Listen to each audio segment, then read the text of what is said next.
For all the people out there that are young, there was no internet in 1995. There was no cell phone. There was no cell phone. There was no none internet. Of that going on. And you had probably a beeper. I did. Okay. I did.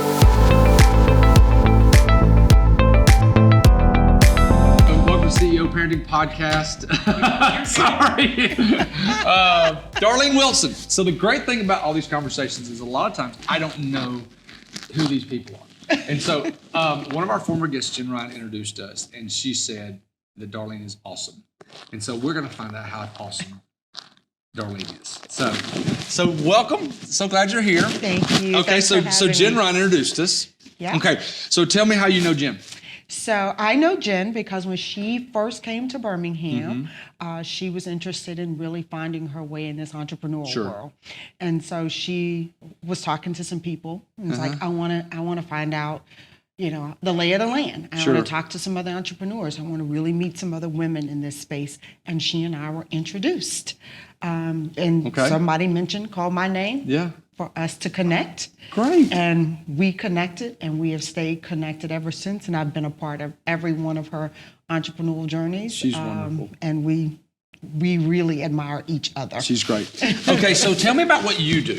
So obviously something with business owners. Tell me about what you do day to day. So I'm an accountant. Okay. That's the work that I do. I've been in this space for 30 years now. I started out in early 90s as a corporate banker. I was an analyst initially in my profession, and then I went into public accounting in mid-90s, but I did both. I had an accounting job part-time, and I worked full-time still at the bank. And I did that for quite some time through 2002. Okay. Then went into public accounting full-time for about 3 years and launched my own firm in January of 2006 and never to look back. Yep. So let's do this. Let's go back to the beginning. So talk to me about growing up, high school, college. Where'd you grow up? All the fun details. So born and raised in Lake Charles, Louisiana. So I'm a good My dad was born in Bogalusa, which is farther north, but that's same South Louisiana. Okay. Yeah. So born and raised there. I actually went my first year of college to NLU, which is Northeast Louisiana University in Monroe, Louisiana. And at the time, my brother and his wife were in Huntsville. Okay. And she took a one-year assignment. She was in the Army. She took a one-year assignment to Korea, no families, no spouses. So my brother moved to Birmingham to finish his college education. Okay. And during that year's time, I would commute from Monroe. Just go see him and hang out. Come and visit Birmingham and hang out with my brother. And I thought Birmingham was beautiful. It's great. I thought it was an absolutely magical city. Even then, I was only 18 years old. I remember calling my parents and saying, what do you think about if I moved to Birmingham and finished school? And you had to know my parents. My dad was like, you can go wherever you want to go. Really? As long as you know you can come back home. Sure. That's great. So I took the leap for Birmingham in 1990, and I've never So you looked went back. to college? Where'd you go to college? I went to UAB, and then from there I went to Blazers. Go Blazers. That's right. And then I went to Montevallo because Montevallo is where I actually got my accounting degree from. So growing up, sounds like you got pretty good parents. Great parents. Okay. So growing up, what did your parents do? They were entrepreneurs. Were they really? Okay. Yeah, very successful entrepreneurs, What kind of business did they own? So they were in real estate, both residential real estate and commercial real estate. And within our commercial real estate platform, my parents owned local food markets. Like, what do you mean, like grocery stores? Like a little grocery store. But did they run the grocery store or they own the property? We owned the grocery stores. And we but they also owned the property, the commercial properties that they landed in. Okay, so growing up, being in that, what did you want to do? Like, when you were a little girl, like even in like middle school, high school, what did you think? Oh, I want to go do this. What was it? So it's really interesting because my story wasn't really crystal clear as to what I wanted to do. But in hindsight, as I think about it, I knew I was a numbers girl, and I knew I wanted to understand the business behind a business. Because when I was a child, I would go into the store and I wanted to do the inventory. I would calculate the sales taxes. I would enter the numbers on the General Journal. And so I did all your folks' store? At my folks' store. And I'm 12, 13 years old. And And then when I got old enough to drive, I was then responsible for like going to pick up goods, making the bank runs, making the bank deposits. So you were involved at an early age, at an early age of the business. But I didn't want to be a business owner because in my mind, I was like, this takes my parents away from home a whole lot, because if employees didn't go to work and there were plans for the family, our plans were altered, right? Yeah. Because my parents were dedicated. It was the right thing to do. I know. You got business hours and you have hours of operation and you have to be there. Yeah. And, but didn't understand at that time what the real quality of life we really lived as a result of my parents having that flexibility. Did you? Yeah. So saying that, you felt like you had a great quality of life looking back. We had a great quality of life. Yeah. Now, were they the type that felt like if the doors were open, they had to be there? No, they were not that. They were not like that. But my parents were very hands-on with their businesses, and so it wasn't going to slip away from them. No doubt. But they were good with having team members and having employees. My parents really kind of worked in shifts as it relates to the store, so that a parent would always be with the children. And so we always had mom or we always had dad. Yeah. How many brothers and sisters do you have? I have one brother and two sisters. Okay, now what do they do? So my oldest sister works for me in the firm now. Yes, your oldest sister? Yes. That's right. So she was an at-home mom for years, and her husband had lived in Singapore for quite some time with his profession. And so when they moved back to the U.S. and her children, when she became an empty nester, she decided she wanted to do a little something. And she and I had worked together before they had moved to Singapore. And so I was like, hey, I got space for you. And so it's no better person to work with than my oldest sister as well. So my brother's in Chicago. He's in quality assurance and management, that sort of work. My middle sister lives in Dubai, and she's in the medical field. Wow. Right. So she moved to Dubai after my father passed in 2014. She started to really try to explore, what she was going to do, because she was a caretaker of our dad. And then when dad transitioned, she's the only one that's single, doesn't have any children, and she's just living her best life. Really? Yeah. So she took out into this market of contract work, and now she's landed in Dubai the last couple years. So these conversations I have never go this direction, but I got to ask. So, and we'll get back to the business stuff later. So there's 4 of y'all? It's 4 of us. 4 of y'all. Okay, so there's 4 kids. 4 kids. All of you have made, it sounds like on the surface, now obviously every family has their issues. It sounds like all 4 of you have made great decisions and done well, made the right thing, not ended up in crazy spots. Now, obviously there may be some stuff that you're not telling me, and that's totally fine. But what do you think your folks did or didn't do that caused all 4 of you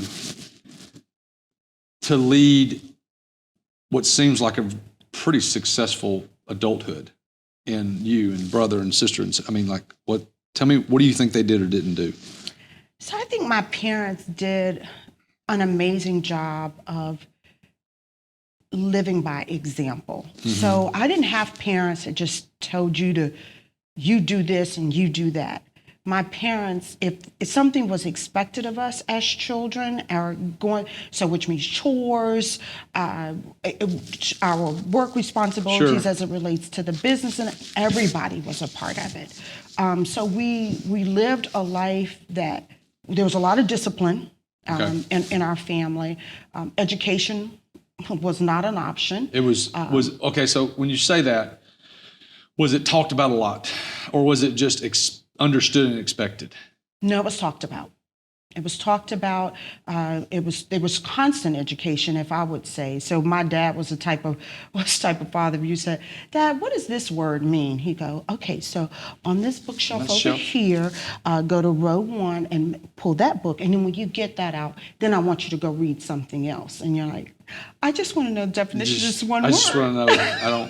I just want to know what this means. Right. What does this mean? He's like, no, that's not how that goes. So learning was always a big part of who we were. We were a really close family, so we did everything together. That meant church, school, work, play. Were all of 4 siblings like you were talking about doing the ledger and things like that, were all the 4 siblings involved at the grocery stores, at the places? All 4 siblings were involved. Y'all were all like... All of them. My brother, in fact, we had a lot of residential rental property. And so all of the maintenance and repairs was done by my father and done by my brother. Okay, so let's go back. I missed this part. So y'all had the grocery store, but you also had residential rental property. Yes, residential rental property, and then we had commercial. This was in the 80s? This is in the 80s. Mm-hmm. Okay, so how many rental properties did you own? Do you remember? I want to say it was about 18 to 20 homes that my parents had. Okay, so see, that's the thing. Back in the 80s, I grew up in Alabama. But, so they would buy homes, and some of them they would make into duplex, and some they would make into triplex.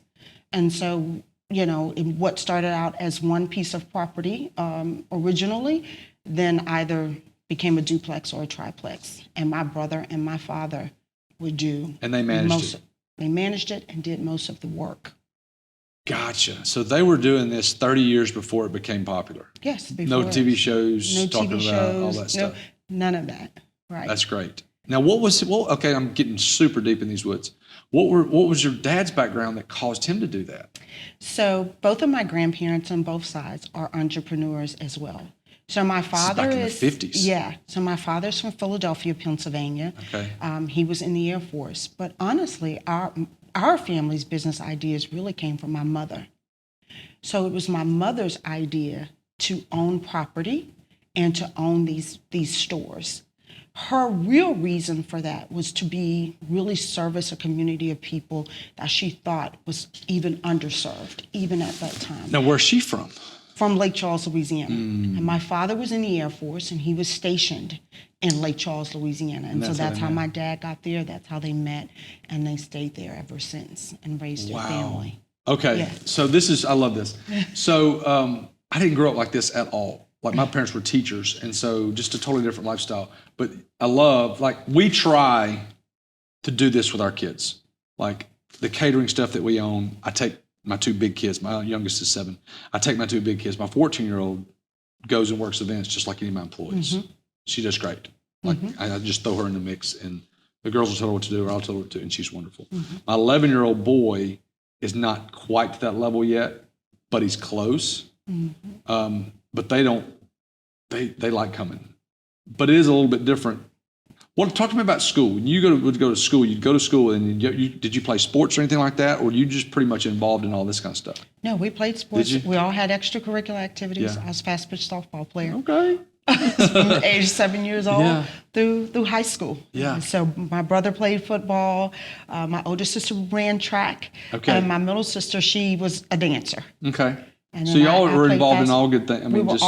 We were very involved in our church. Well-rounded, it sounds like. Very well-rounded family. Very involved in church activities. Mm-hmm. Born and raised Catholic, and so. Really? Yeah. Huh. So. Okay. From the perspective of Catholicism, my mother was a very devoted Catholic, and so we were incredibly involved in the church. Okay, so you go to high school. You decide to go to UAB.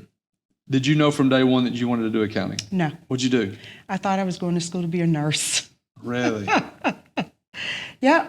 I thought I was going to school to be a nurse. I thought, again, I told you, I was like, no, I'm not doing anything entrepreneurial. But you liked it, though. That makes sense to me. But so think about it this. You didn't like it because you felt like it took you away from... I got you. Yeah. You took your parents away. Took my parents away at times. And then I said, I just want to have a job. Something that somebody tells me I'm off for, I get 2 weeks vacation, 3 weeks vacation. I go at this time and I leave at this time. I don't want the idea that, if my team member doesn't come to work, I got to go in. I have to go in. You didn't like that. I didn't like that. Did you, so this is what I hear a lot in talking to people that have W-2 jobs. They like the consistency of pay. Mm-hmm. If I'm going to make $5,000 a month, $10,000 a month, they want to know that I'm bringing home this much. An hour ago, I got off the phone with a friend of mine who has a really high-paying W-2 job, but he said, I'd really like to do my own thing. But he's intimidated and scared by not having the every month income. So you kind of felt that. Not so much, maybe not that, but you wanted the time, you wanted the consistency. So there's a bit of a twist to how I became an entrepreneur, which was really a lifestyle business. Yeah. So I became a single parent very early on. Okay. When my son was a young boy, and I was working as a staff accountant, and that's a very demanding. It's entry level. Okay. Just beginning years. Okay. In your profession, so I didn't have much flexibility in the profession, and my background is tax, and as you all know, it's tax season now. Tax season. I'm lucky just to have you here. Right, it's tax season now, and so my work weeks were 80-hour work weeks, and given that, even though I was a single parent, it was still just as important for me to have the same quality of life and family life and be a part of my son's life as it was for me to work. Right. There was no choice in working because, of course, I had to work. Right. But I also wanted to be a mom. I also wanted to be present in my son's life. I wanted to do PTO meetings. I wanted to do field trips. I wanted to be there for his games and, whatever activities he was a part of. And so really 2006 happened just really saying, hey, I've got to have some flexibility. Okay, so let's go back. So you're an accountant. How entry level are you in 2006? How long have you been doing it in 2006? So in 2006, I was 4 years full time. Okay, so 4 years post-grad, 4 years full time being an accountant, and I would assume divorce, whatever. Okay, and then that's when after the divorce, you started your accounting business. Absolutely. So you did it because you wanted more time. I needed more time. I needed the flexibility of a schedule that I could say, when I take my son to school, I'm available for work. Right. But when the 3 o'clock hour hits, 3:30, I'm done with work. And most people don't think of it that way. Most people do it because of money. I did it because the Lord told me to, but I also liked the money better. I felt like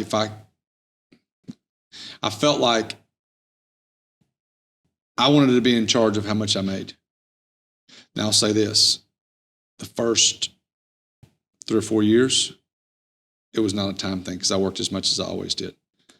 But I could work when I wanted to work. And that sounds like that's what happened with you. It really became, money, of course, it was important. Sure, yeah. But at that point, anyone that says that money's not important is a freaking fool. Yeah, that's true. Because you can't do anything without it. It's a necessary tool that we all have. Yes. And that's what it is. It's a tool. Yep. It can be used for good or it can be used for evil. Yep. I mean, and like, I can't stress that enough is like, this sounds like, it's maybe a horrible example, but money is like a gun. Okay? Someone comes into my house and tries to shoot me, I can self-defend myself and my family, and it is a great tool. Yes. But it can also be used for evil if so-and-so, frustrates me and I just want to go shoot him because I want to get revenge, then it's for evil.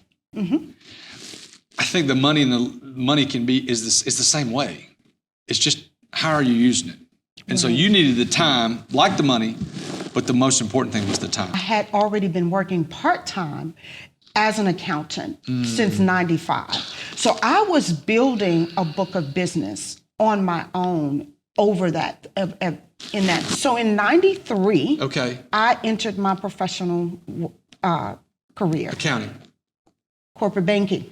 That's right, banking. So you're a banker. I was in banking, and I was an analyst. And so I was at Compass Bank first. Okay. And then I went on to South Trust Bank in 1995. Used to be South Trust. South Trust has changed 15 times. Yes. I was at South Trust in 1995. And in 95, I was like, get me a part-time job. The part-time job. Are you married in 95? No.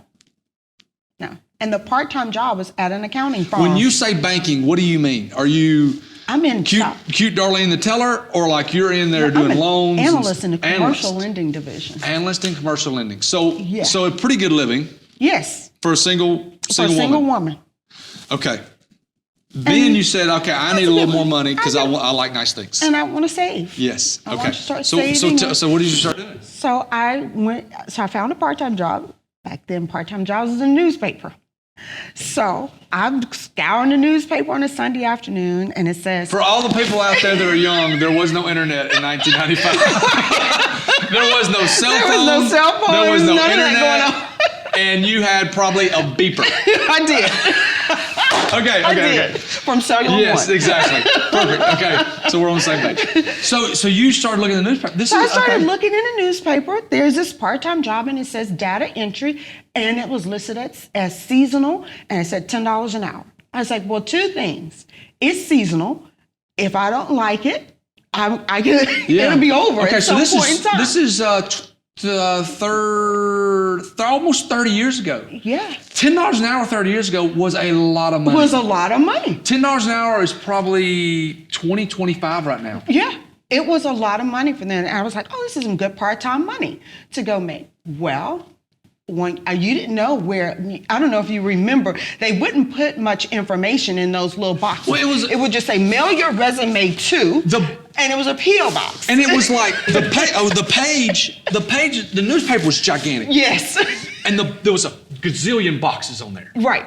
I know exactly what you're saying. The want ads. The want ads. The want ads. I haven't heard the word want ads. And you go, and I would through them and circle them. So you go through and you get data entry, $10 an hour. You see $10 an hour and you're like, sign me up. Yes. Okay, go ahead. Sign me up. And so I send in my resume. They give me a call for me to come in. By this time, I get the address and company name, look it up. I'm like, this is an accounting firm. Well, data entry was a real thing back then because they were just going from paper returns to software. And the old heads was not interested in learning that software.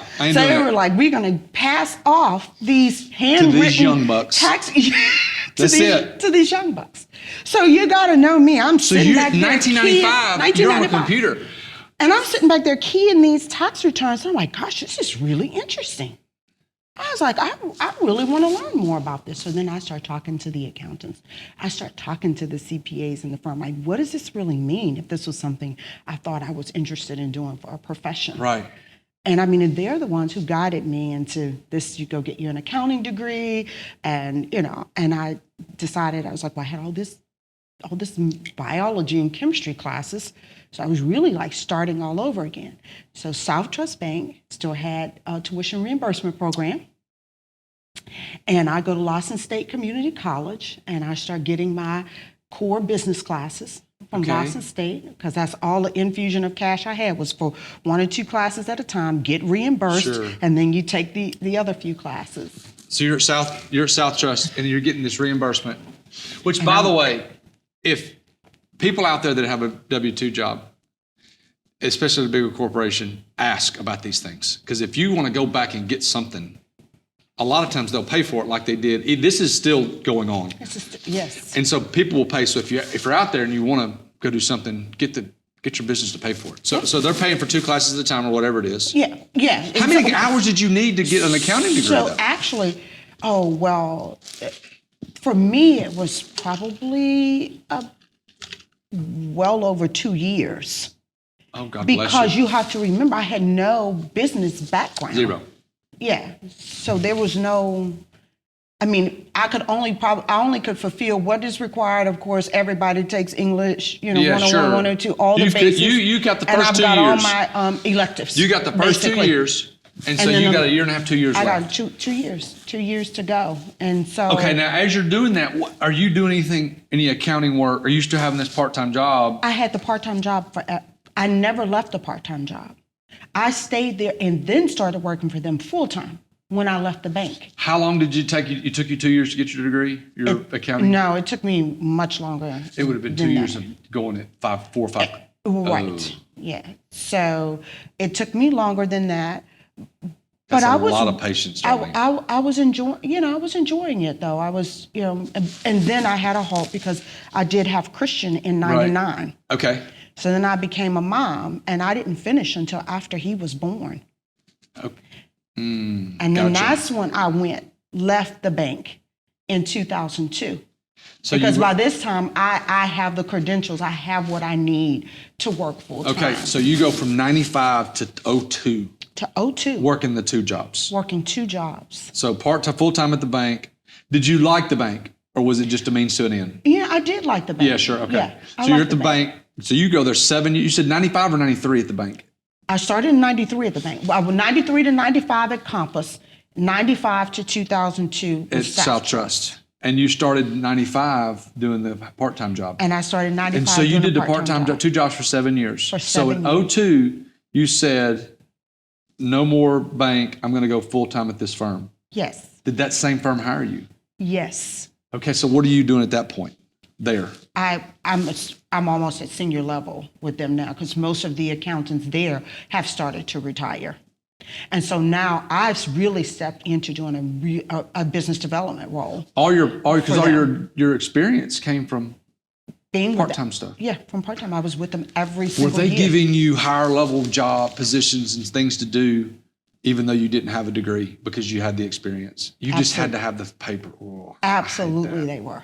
Yeah, absolutely. Okay. Because they were great teachers as well. Oh yeah, it's 10 times better education from them in a classroom. I couldn't have learned from anyone better than them. So you're getting double education on this accounting thing. Okay, so can you tell me what firm it was? So they've dissolved now. Okay. So they went out in October of 2005, which was really a real reason why RAM evolved in 2006. So 2002 to 2005, you're at this company, senior level. Now go from there. So what? So about October, I started to see things get a little rocky and shaky in the company. Okay. And so by this time, I am really living my quality of life based on this wage. As you can imagine, I built a home. I just got in a car. And then I go to work and realize there's appears to be some challenges at the office. And I was like, well, looks like this is coming to an end sooner than later, although I was suspecting it, just because you can't work at that higher level and not know that, the How many people are at this challenges. firm? Probably around that time, because there were offices in Mississippi, Alabama, Louisiana, and Georgia. So this is, I'm thinking you're like 10 or 15 people. No. This is a huge accounting firm. It's a huge accounting firm. How many are in this office you're at in Birmingham? So there were, I'd probably say 75 or so people. Spread out between 2 different locations. In Birmingham. Okay, so 75 people, and you just walked in one day. Mm-hmm. So did you leave before they said, hey, everybody's got to go? Uh-huh. Gotcha. Yeah. Now, personal question, are you involved in this divorce at this time? Oh, no, I'm long ago. At this point, I'm done with, so my personal life, I built this house, now it's just for me and my son. Just for you and your son? Mm-hmm. Okay. And, so it was kind of like, I want to have more time, but also I got to go to, like it was, right. It was a little forced. The right schools, and it was time to find the right school system. But when I built the house, I was not thinking I was going to be without a job. That is not what I was thinking. Where'd y'all build a house? In Helena. Great area. Yeah, in Helena. And so. But way before Helena was super popular. Way before Helena was You still own that house? I still own that home. Oh my gosh. I bet you have so much equity. I do. Holy crap. That's where my brain is. Yes. Well, you're thinking right. Yeah. I have a ton of equity in that home. Wow. Yeah. Okay. Before it was a thing. And to me, it was crazy expensive, right? At that time. Oh, not anymore. And not anymore, but it's still a wonderful neighborhood, safe neighborhood. Did Christian go to Helena? He went to John Carroll. Oh, okay. He went to John Carroll. However, we did start out in Helena schools, elementary and intermediate school, but middle school and high school, he went to Catholic school. So let's talk about the transition from the firm to your own deal. Because you had said, you made the comment earlier, I caught this, you said you had already started to build your own book of business. Yeah. But these were your clients at the firm. At the firm. So Johnny or Susie that lives wherever always worked with Darlene. Yes. And Johnny always worked with Darlene. Yes. So the firm dissolved. So talk about that transition there. So the transition was, was good. I would tell you, I didn't put a lot of thought in it. I was, from the perspective of I didn't think being, I couldn't No. be afraid. Like I had a family to take care of. Right. I've got this home, I've got a car note, I've got this child who is showing 7. every sign of being incredibly active in everything that he can put his hands 7-year-old. on. 7-year-old. Yeah. So we were already playing baseball and soccer and, The time was starting to get to you. Yes. Because when they're 4, 5, and 3, 4, and 5, they don't do much. Right. But when Georgia's 7, and she's starting to do stuff. Yes. And he was really active. And so I thought, if I really then that meant leaving this company and having to go somewhere else and prove for myself in a position and not have, not be able to get the vacation I needed, not get the time off that I needed, wouldn't have the flexibility that again, as I mentioned, was really important to me. And so I was like, hey, if it doesn't work, I can always get a job. Sure. I've always just felt that way. Yeah. But there was never a day since 2006 that I can tell you that I felt like it wouldn't work. Has there been some challenges over the years? Absolutely. But that's in growing and nurturing any business. And there's been many iterations of RAM in almost 18 years. The amount of confidence, though, that I feel coming from all this is very, very, it's not out there these days. I don't know of many people that have that confidence that you did. Now, I'll say this. I felt like I had it because I felt like the words you just said, I've said the words 100 times to people, is when I felt like the Lord leading me out of coaching, I remember, you're going to think this is crazy.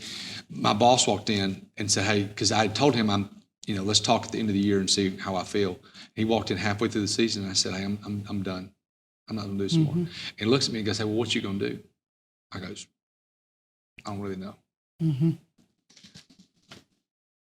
But I knew that I could go, at the time, I knew I could go coach in Georgia, high school in Georgia. I knew I could come back to Alabama and coach just because of my father. My father could help me get a job. I knew, because I knew what I was doing. I was good at what I was doing, but I knew I could. But the confidence of like, I'm going to go try this. And if it doesn't work, no big deal. And that's what sounds like what happened to you. Yeah. I mean, I bootstrapped the business. Okay, let's talk about the nuts and the bolts. So I want to like the details of like you leaving this place and like, how'd you fit, like, because people like hearing about this stuff. Like, how'd you start? Like, hey, I'm leaving. What did you do from there? So I called my real estate agent. And so this is not what most people do, but I purchased an office building. You know why? Because your mom and your daddy did, and that's what they taught you. Yes. In Lake Charles, Louisiana. Yes. Yeah. And I purchased an office building. Because if you're going to pay the note, it's going to be to me. It's going to be to me. Okay. Yeah. So you get it. I get it. Everybody was like, what? You should go just lease a place if this doesn't work. Or what? If this doesn't work, I rent it to somebody else. I got to owe somebody else some money. And then commercial leases were a minimum of 3 years. Yes. 2005, 2006. Yep. Now they're 5 or 10. Now they're 5 or 10. You might, because of COVID, in some spaces get some short-term things, right? But there was definitely no short-term things. Okay. So you bought a place. So I bought a place. Good for you. Bought a place in November of 2005. Found a loan. That was very few loans out there where they will allow you to do the renovations built into your closing. So it was a 1-year loan. Then I would have to actually get it, had to get it refinanced. Right. But found a company to do that. So therefore the renovations that the building needed, I was able to build all that into the original loan cost of the location. We opened January, like I said, we opened January 6th, and we have not, 2006, January. Of 07? 2006. 2006, We bought the building in November of 2005. Oh, see, that was a quick turnaround. Quick turnaround. Good for you. Okay. And we got in the building. But you had to be open for tax season. But it had to be open for tax season. Got it. That was the telltale. When your back's against the wall, I got 4 months. Right. I had to make 3 a and a living. half. And I had to make a living. So we went in there January of 2006, and we have, never looked back. But again, that doesn't mean that I haven't taken little small part-time jobs. I take people's maternity leaves when it wasn't tax season, because I strictly was a tax accountant. That was my background. That was my specialty. And until I could build out the business in a way where we could offer other accounting services, I had to make money off of what I knew I could do and do well. How long was it just you sitting in the office doing taxes and doing stuff like that? So I would probably say early on, I started out with developing a team. And so after probably 7 or 8 months, I had an assistant. Perfect. Okay, let's talk about this, because I had this conversation with somebody yesterday. Okay, guy that does over $1 million a year in his business. He doesn't have an assistant at all, and he does all the accounting, and I'm like, bro. So let's talk about the importance of having someone as an assistant. What did they do for you when you first hired them? Everything. So office building or offices, professional service then was still answer your phone, right? Somebody calls your office number, you need to have somebody answering the phone. It wasn't really as commonplace to have these voicemail systems and, that they have set up now in businesses. Somebody answered the phone, they took an appointment, or took a message, and then they begin to guide you through. But it's someone for me really helped me really manage my day. Think about it. I had a short window of time that I could work. Yeah, 8:15 to 2:45. To 2:45. So therefore, I have to get as much work done in that time frame as possible. And the best use of my time was not answering the phone and scheduling appointments. And so if my assistant could get the initial work already done for me, which means, what type of tax return do you file? Here are the forms you need to fill in. These are the things you need to bring in when you come. When they come in the office, I could do double the number of tax returns in that window of time than if I was doing all of this on my own. So this is the way I'm thinking, and you haven't told me this yet. So you hired them in August-ish. Yes.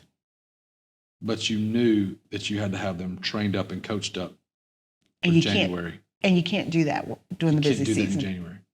So you had 3 months or 4 months-ish, 5 months, to coach this person up on what to do. And what to do. This strategy. I nearly used a wrong word, it's not even a word. The strategy that you're seeing, your vision's very, very good of what's coming up next. Okay, so you hire this person. When's your next hire? So my next move actually wasn't a hire. It was more of a contractual agreement. So there was another accountant who didn't have office space, but they didn't want to own their own office space, but they had a big client base. So they came into our office, used our office contractually, and there was a commission split. So they had to pay us a percentage to work under our company name and use my assistant. Ram. Okay. So after a year, Darlene, that's it? Okay, so let's talk through I want to talk through real numbers. So what's the person? Frank. Let's call him Frank. Frank comes in and he's the accountant. He doesn't have to rent, does he? He doesn't rent. He doesn't rent. But he has to pay you a commission. So your book of business comes through RAM. So all of your clients come in. And so really in accounting, you have what they call ERO numbers and stuff. So we can identify who prepared what. So therefore, there's never going to be an issue with, oh, no, that was my client. No, that was my client. Because you have this ERO number that tells you. Because you have these numbers that identify your client. So Frank comes in. Tell me percentages. What percentage did you take in order for having them there? So it was on a gradual scale, because when they came in, they didn't have anything. So I had to set up their office. So therefore, you got more on the front end. So I got more on the front end. To pay for everything. To pay for everything. They became a part of our advertising.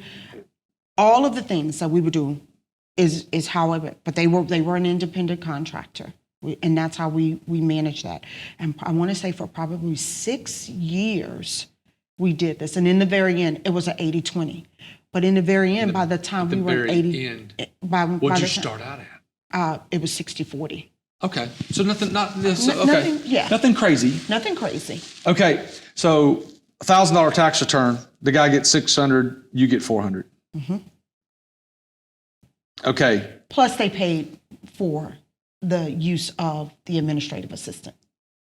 What do you mean? They paid on top of that? They paid on top of the 60-40 split? Yes. What they tell me what they paid there. So we did it based on an average number of hours that everybody worked, that they worked in the office. So if they were in the office, 15 hours that week or 20 hours that week, they paid her hourly wages. So did you ever have to pay for your assistant? Not towards the end. Gotcha. So there was a 60-40 split. So Frank gave you 40% of his proceeds, whatever he made gross, right? Right. 40% of gross? I got 100 and I gave him 60. Gotcha. All the funds came through us. Okay. So then he also had to pay for the assistant the number of hours he was in the building. Yes. So, okay. How long did this person work for you? Probably about 7 or 8 years. But this person worked for me at the previous firm. Gotcha. So this is somebody I already had a relationship with. And I knew that they had a very strong book of business.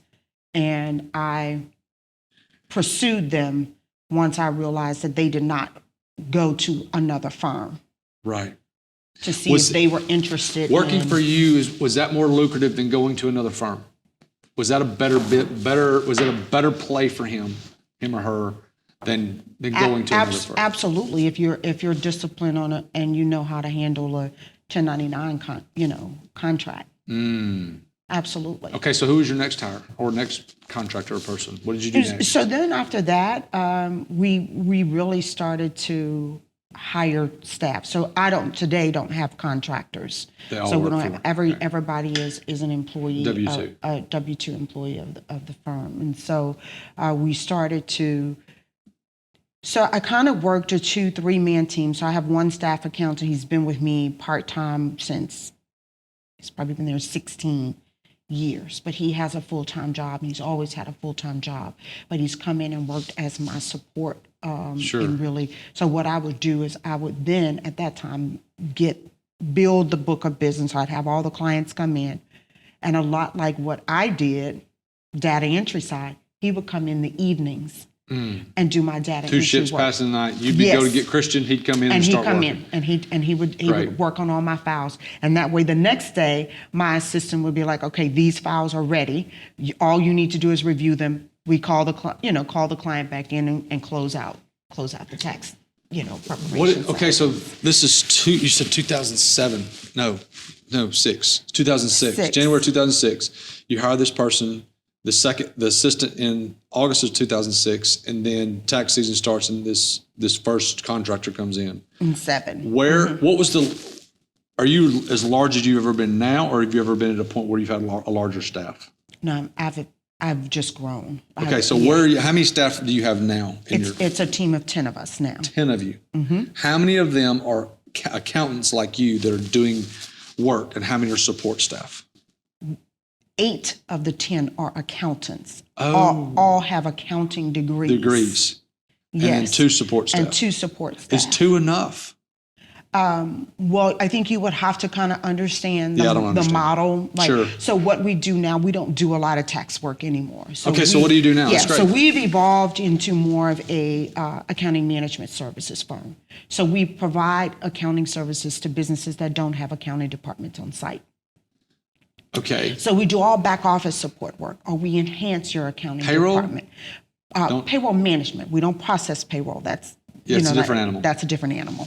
Yeah, but we do, of course, payroll management, but bookkeeping, sales tax payments, use tax payments, business licenses, policies, P&Ls. processes, procedures, financial statements. So you do P&Ls. So P&Ls. Do you know Lindsay Miller? Balance sheets, cash flow statements. Do you know Lindsay Miller? I do not.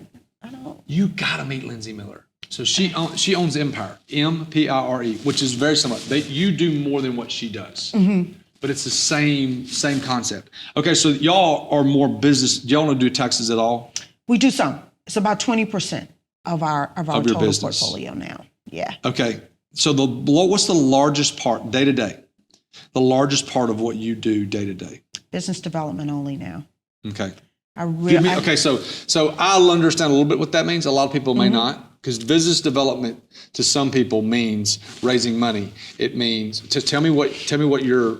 So I still manage the day-to-day operations from the perspective of knowing where the team is and placing the team on the different accounts.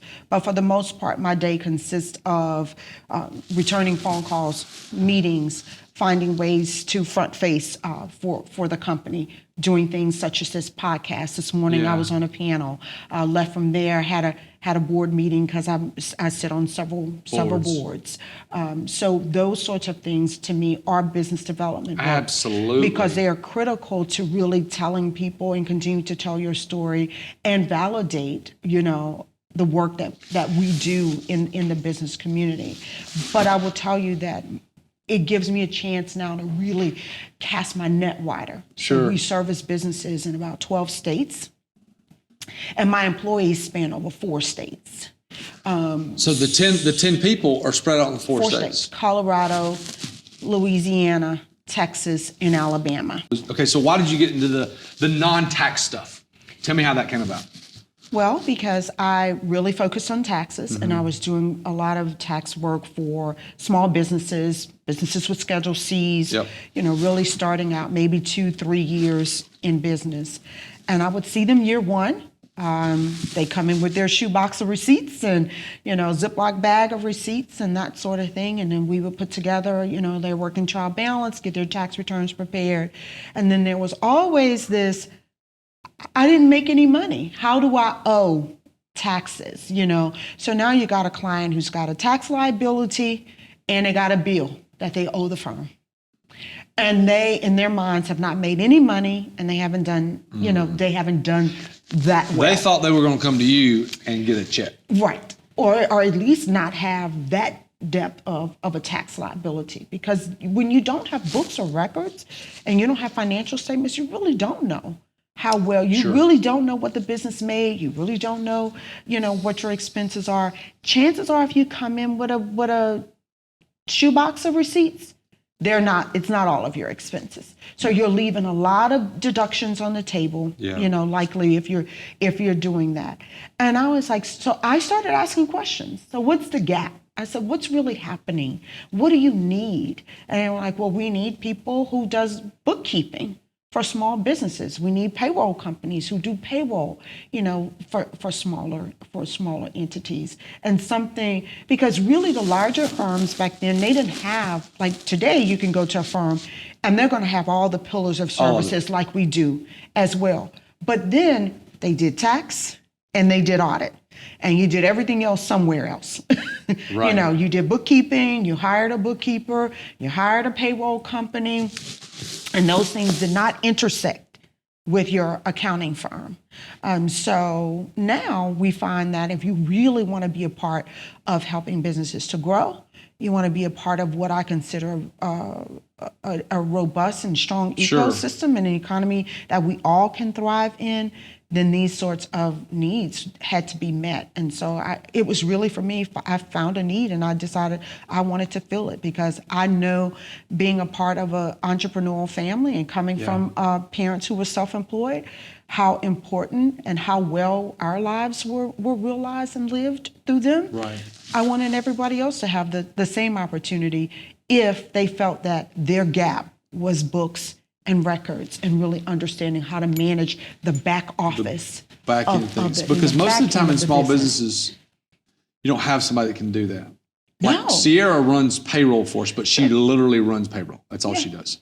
So this is a great point. Who do you help? Give me the box. I know 4 states is nuts. You have, your people in 4 states. Give me your box of the bulk of the people that you help, because there's somebody listening to this, watching this, that's going, that's what I need. So give me who are you helping the most? Who can you help the most? So our biggest book of business is working with nonprofit organizations. Really? I would have never guessed that. And people don't realize how critical nonprofit organizations are. I mean, so when you think about nonprofit organizations, they are a lot of times they are the lifeline and the lifeblood to many of the services that families can utilize one way or the other, when it comes from medical services to educational services, research, child care offerings, child care. Churches, all of it. And the one thing that they lack is funding for operations. You have to remember they receive a lot of their grants and funding, and they're for their programs. Do you help with that? With the grants and funding? We don't help with grants and funding. We manage the grants. So which means help them You help them stay accountable if they get $100,000. They get $100,000. You check these boxes. That's right. You report back to the grant that they did this, so they don't have to pay the money back. And that's how they use the funds. That they use the funds were used. So it could be grant drawdowns. It could be grant reports from the federal level to the state level, local levels, whoever's are the grant issuers, and whatever their terms. How many non-501 or non-nonprofits do you have? A bunch? Yeah, it's a bunch. Oh, so you still have a bunch of like regular business people like me? Yes, yeah. And our nonprofits span the globe. I mean, like we have national organizations that we work with. Mm-hmm. And then other businesses that we really like are people who in the restaurant, bar, retail space. Again, another really entities where their margins are really, really slim. Sure. And so therefore, just money management is critical in those markets. Do you meet with those clients, or someone on your team meet with those clients, like the guy that owns a restaurant? Y'all meet with them once a month, once a quarter, to say, okay, here are your numbers. This is what you want. Yes, we meet with them accordingly. We meet if they need to. If they need to. And we meet, all the information is accessible and available to our clients. Right? But a lot of these, listen, here's the thing that I'm finding out. And this is even me too. When I first started doing this part of the business, a lot of people can't read those statements. Absolutely. So on the panel discussion this morning, that was a lot of what we were talking about, is that you have to want to be educated. I tell my business owners all the time, it's not enough to say I don't like finances, I don't understand it. You have to try to understand it. You have to understand the basic terminology, because when you're talking to your banker or you're talking to your investor, these are terms, key terms that you have to at least be able to understand when they ask you for a statement of income, or they ask you for your balance sheet, or ask you for your cash flow statement. Do you do a budget versus actual report? You have to have some foundational knowledge about the numbers that represent your business.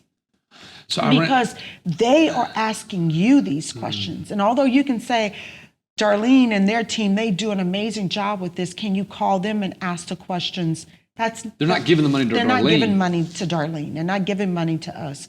So we want to be, so I tell people, if they're looking for transactional firms, we're not that type of firm. We are a firm that comes in to build a relationship and be a partner with our clients. We want to be a part of your growth strategy. We want you to not make real critical decisions without contacting us. Right. So you can understand, what are the tax advantages to that, or what we're looking for, what we're looking at in terms of from a liability perspective, and if that's a good move for your company, and even if it's an authorized move, right? Does the IRS say, is this fair, reasonable, and is this something you can do and say this is going to be a business deduction? How many of your clients? You brought up a good point. How many of your clients have investors that aren't like me? I own my company. No one's helped. Like, how many of them have like people that are giving outside capital? We probably have about 30% of our total portfolio. Really? Mm-hmm. Is that picked up in the last 5 years? Absolutely. That's the thing that I don't like. Absolutely. The world that I really don't understand. And totally. I bootstrapped. Me too. From day one. I mean, no money. No money. No loans. Not me neither. The only loan I had was on the building itself. It was on the real estate. But that's an expense. That's an expense, right? But I'm just saying that was the only. Okay. But there were no business loans. So I have a theory behind this. Okay, and you can tell me what you think. the number of investors or investor-backed businesses that have picked up, whether it be restaurants or tech firms or whatever, is it because people are scared to do it by themselves, or is it because people don't want the liability of it being their own money? What do you think? I think it's a combination of things. I think slow and steady is not boring. Is boring.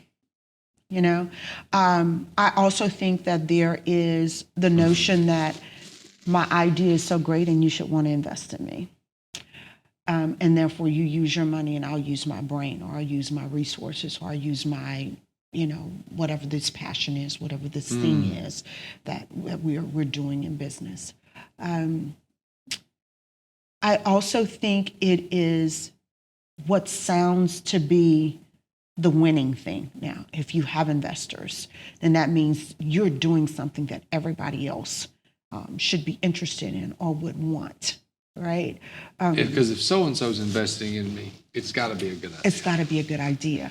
I think that's a facade. That's just my opinion. Yeah, and so, but it's also a lazy way to me sometimes, and maybe lazy is not the right word, but if you don't have any skin in the game, then sometimes I don't think that you are as disciplined and committed to what you say is the vision for this company or this product or this service.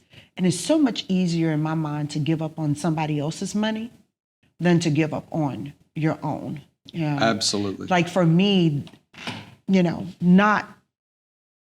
not making it was not even an option. No. There's never a day that I've gone in my office and said, oh, I should probably think about something else. Now, I was humble enough to keep a resume nice and clean and ready at all times, just in case I had to go get a job. But don't ask me for a resume today. I don't have one. I haven't had one in years now. I have a bio, but I have a resume. Okay, so let me ask you a question. So you've owned a business a lot longer than I have. Okay. How old is Christian? 24? No, 24. He'll be 24 in May. Okay, 24. Are you unemployable? Yes. So the first time I heard this word was by a guy named Brian McKenzie. Brian's a great friend of mine. And I was trying to convince him to move to Birmingham to do something here in Birmingham that I thought was a slam dunk. And he just stops me. He goes, let me stop you. He goes, Thomas, he says, I'm unemployable. I didn't know what that meant. He goes, I've worked for myself for so long that I know that it would be darn near impossible to go work for someone else and them tell me what to do day to day. Mm-hmm. I think for me, it's not to tell me what to do day to day. I think for me, I'm unemployable because it's very challenging for me to have one focus and not another. And so, expand on that. In a job, I'm going to have a job description. I'm going to have specific work that I'm going to be doing. But I almost promise you I'm not going to be able to stay in my lane because I'm used to being a CEO. I'm used to seeing the business from many sets of lenses. And I'm going to want to be a part of. Not be in it, but understand and be a part of it. And I want to be a part of it. I want to understand it. And I've been offered several jobs in the last few years. And I have to tell people that even when I make my transition, this is not this is not what I'm going to be doing. Wow. Consulting, fine, going in. And I'm going to tell you, it's even challenging, even with growing companies, because I have to be mindful that they're here. They want me for accounting. They didn't ask me. That's my opinion. That's my opinion. I don't have any equity. I don't have any equity. They didn't really ask my opinion about their CEO work. Wow. And so therefore, I am really good with allowing my accountants, those account managers, to really be front facing with the client so that I'm off of the grid. You should be doing this. Yeah, like that's. We didn't ask you. We didn't ask you that. What's the P&L say? Yeah, exactly. Okay, let's transition to this. So tell me about. So you came from a family that did outside investing. Mm-hmm. What do you do outside? What outside investing do you do? Same. Real estate. I invest in real estate. Okay. And I also do, I invest in tech companies. Tell me about your real estate. What do you own? So I too own commercial property. Okay. And I have a couple pieces of residential property. And we still own most of our family's property in Louisiana. In Lake Charles? Yes. So your father's passed away. You told me about that. Okay. Yes. Tell me about your mom's. My mom passed away. Okay. So my mom passed away in 2001. Okay. I was a tender age of 29. So I'm going to tell you, a lot of my fire was as a result of the death of my mom. Yeah. And so January 7th, 2001, my mother passed. Okay. February 28th, 2002 is when I left corporate. And I was like, it's like, I don't have to do this. Mm-hmm. So you said your dad passed away in 04? 14. 14, okay. So when he passed away in 14, what did y'all do with the 18-ish houses? So now a lot of the residential real estate my father had already started to dispose of and sell, and then those assets started to be dispersed, and earnings started to be dispersed between the children. So what do y'all own in Lake Charles? So we still own our commercial property. We the grocery store? We don't own. No. Okay. We don't operate anything. Don't operate anything. No, just own the property itself. Is somebody you have a tenant and all that? Yes, great. and we have our family home. Okay. We still have our family home in Louisiana, my parents' home, and I also Who lives there? I own no one, but we love the home. It's a beautiful home, and it's a place that we go to 4 or 5 times a year. Oh, as a family, everybody goes. Everybody goes and gathers. Yes. Wow. Yeah, home is still home That's for awesome. all of us. Okay.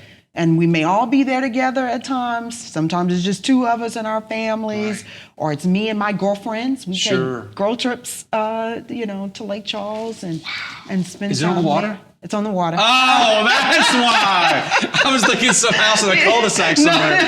Okay, that's why. Yeah. Is it on Lake Charles? Where is it at? It's on right there in the Gulf area, right there off the Gulf of Mexico, awesome. I-10 bridge area. All in there. So we have always always water get back girl. to there. Yeah, sure. Yeah, always, and have always been. But we love it. So we have that, and then we still own my grandmother's property. Really? My mother's mother, we still own her property.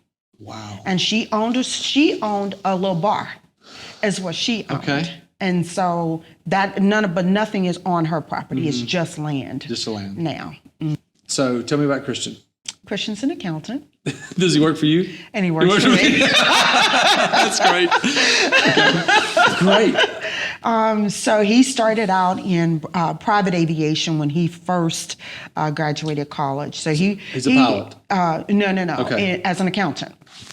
Gotcha. He was working in corporate accounting, Okay. in private aviation and a tech company. So he did a couple years independently of working for me. We was, as the company was growing and we were expanding, I thought, So I got me a coach and a mentor, somebody who also runs a family-owned business, and their son is working in the business with them as well. And I just had some questions. I was like, do you do this sooner than later? Or, how many years experience do they need to get, and that sort of thing. And so it was really based on, like, what are you planning on doing? Sure. It's really based on what you are thinking about doing. And then if this is something that he's interested in having or you're wanting to leave to him, then it's probably sooner than later that he becomes a part of the business, because he doesn't only have to grow as an accountant.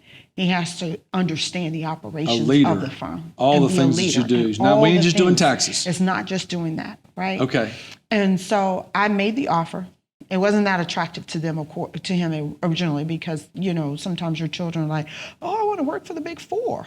Yeah, sure. I want to do all the fancy things that I think are happening in accounting. So in his mind, he kind of like, I'll give you a little bit of my time, but I'm still looking for another job.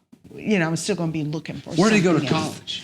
He went to MSU in Denver. He's a basketball player. MSU in Denver. Metropolitan State University. Okay. Yeah. So He played basketball there. Played basketball. That's great. College athletes love it. Yeah. So he played basketball there. And that's how we have an employee in Colorado. And So he lives there? And we now have an office there. So he lives there. That's who does Yes. your Denver operation. Yep. That's who runs the Denver. Okay, so let me ask you a question. Do you think that so this is, you hired a mentor to answer this question, but do you think do you think he could go somewhere else and learn more? No, Why? because I have everything that he needs, and I have a strong team of employees who he can work very closely with. He can learn. So, okay, so And if he uses his network outside of work to his advantage, then he then has a way to independently grow professionally. Okay, I got 2 questions left. So, sorry. So, they have nothing to do with each other. So the first question I have is, are you the most knowledgeable person about everything that y'all do in your office? Are you saying that from the perspective of operations or from the perspective of accounting? Accounting. No, I'm not. Great. So give me an example, because I tell people this all the time. I say, you got to hire someone that's smarter than you. Well, because we have certain specialties, so we have to have people that you know about. I don't have. You know about, but like you don't have. You got them. this much knowledge. They got this much. And they have that much knowledge. Absolutely. And so we set out to hire. Why is that so important? Tell people why that's so important. Because you can't know it all. I mean, you really can't have a depth of services where you can say you're an expert at all those services. You absolutely cannot be. I mean, and we have to have QuickBooks certified pro advisors. We have to have people who are knowledgeable in grant tracking and not-for-profit accounting. We have to have people who are knowledgeable in construction and real estate development. All of these are different animals. You know, the fundamentals of accounting are the same across the board, but everybody has specialties. But there's so many niches. And there's so many niches. And if we want to carve out our niche, we have to have experts working in the firm where that's their specialty. What keeps these people from leaving you and going and doing their own thing? So I will tell you, I think that at RAM, we do a really good job we're very competitive from the perspective of salaries and pay and that sort of thing. So we offer the same level of benefits, 401k, health insurance and that sort of thing. But I pride myself in really highlighting the real work that my team does, allowing them to be the leaders that they truly are and not suppressing them. When I tell people all the time that when I want feedback, I really am a boss and a owner that wants feedback. There are better practices out there. There are things how we can streamline processes, anything we can do internally. Please bring that before the team. And we do that for each other. We are a complete remote team now. Really? Even though we still have our office base, we are still a complete remote team. Did COVID force that, or were you doing that before? I had started doing that. So we were about 50-50 already. So about 50% of my team at that time was already working from home. So you don't have to buy another office in Denver or where? No. Nope. That's great. So if Tristan wants to go on vacation to Chicago, or he wants to go to LA, he can go to LA and still work. And still work. Great. And has everything he needs from right where he is. That's wonderful. So I try to be, I'm not a micromanager. Okay. And almost to the point where if you're hired to do something in our firm, that's what you're hired to do, and we have high expectations. Now, we really do have high expectations of your performance. But however, we do allow our team members to have the flexibility they too need when it comes to their day-to-day work. You get the job done, we're satisfied. It's about the job, it's not the hours. It is not the hours. Okay. Before we go, you've talked about so many things and people that you can help. There's someone out there that's listening that has heard and listened to and said, wow, that's what I need. How would someone get in touch with you, your company? What's the best way to do that? So you can reach us at hello@ramfirm, Okay. HELLO @ramfirm, RAMFIRM.com. We are also on everything, Instagram, All of it. So LinkedIn, Facebook. We have pages in those spaces. And our office number is 205-925-7263. Now, last question, seriously, last question. Sorry, I've said that 4 times. So where do you get most new clients? Are you taking new clients right now? We are taking new So clients. where do most of your new clients come from? Referrals. So I figured. Do you do any advertising? No. No advertising dollars. Nothing other than, telling our story through social media. Sure, social media is and free, things though. like that. But no advertising. No advertising. No advertising. Do you have to turn business down? Yes, we do. Do you And we also know what we're better suited for.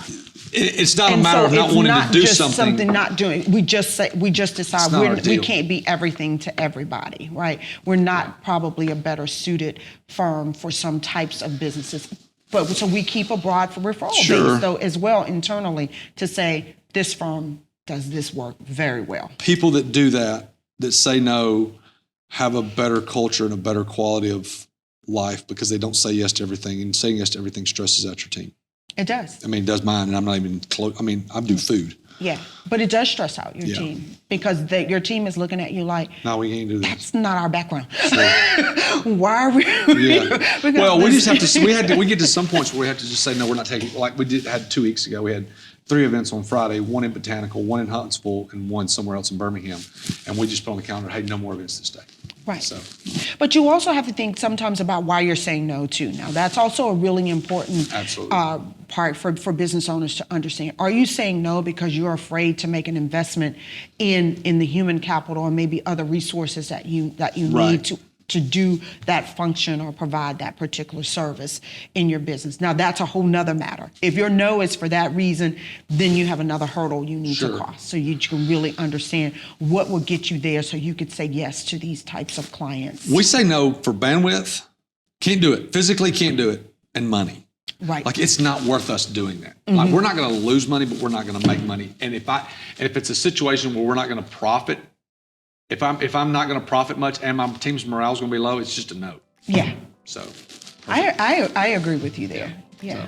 hey, you've been awesome. It's been so much fun. It's been so much fun. fun. Thank you. So Thank I you really, for really having appreciate me. you coming and joining us. So, Yeah. thanks so much.